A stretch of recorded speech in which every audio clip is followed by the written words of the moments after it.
Congress join कर ली है उन्होंने और बहुत अच्छा कदम है उनका। ये जो तानाशाही सरकार है ना जो बीजेपी की, इसने तो हर एक परिवार का ही नहीं हर एक समाज का बेड़ा गर्क कराया है। बेड़ा गर्क क्या कराया है?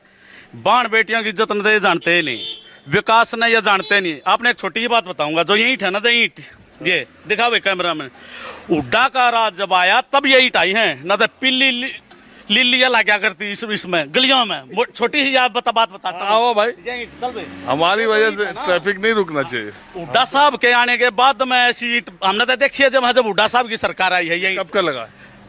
अब तो इनको लगे हुड्डा के साहब की जब किए हैं उसके बाद में तो आने लगी, लेकिन जब हुड्डा साहब का जो राजा है ना उसके बाद में यही ईंट आई ना तो यही सीट लग गया नहीं थी, पिल्ली लिल्ली लग गया करती। पिल्ली लिल्ली पहले ये बताओ कि जब अब आंदोलन जो इन लोगों ने किया था जंतर मंतर पे या जो सारी बात, तो ये तो कहेंगे ना कि विनेश फोगाट ये तो शुरू से बीजेपी के खिलाफ ही माहौल बना रही थी इसीलिए कांग्रेस में चली, ये नहीं कहेंगे? भाई गटर की सफाई गटर में उतर के साफ होगी, इन्हें तो हमने झाड़ू उठा लिया। गटर की सफाई जब होगी जब नीचे तो उन्हें काट देंगे, आग अड़ेंगे ना। जब थैली उसने रोक रही है ना शिविर ने तो उसमें बड़का काटनी पड़ेगी या गंदगी।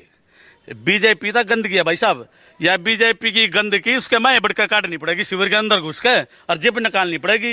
जो हमारी बाण बेटी कर रही हैं, इन्होंने तो देश का मान सम्मान बढ़ाया है। वो आपने देखा ना कैसे बेटियों के घसीटा जा रहा था, और जो असली चोर था निकम्मा था तानाशाह उसके साथ सरकार खड़ी थी, और बाण बेटियों के साथ कौन खड़ा था?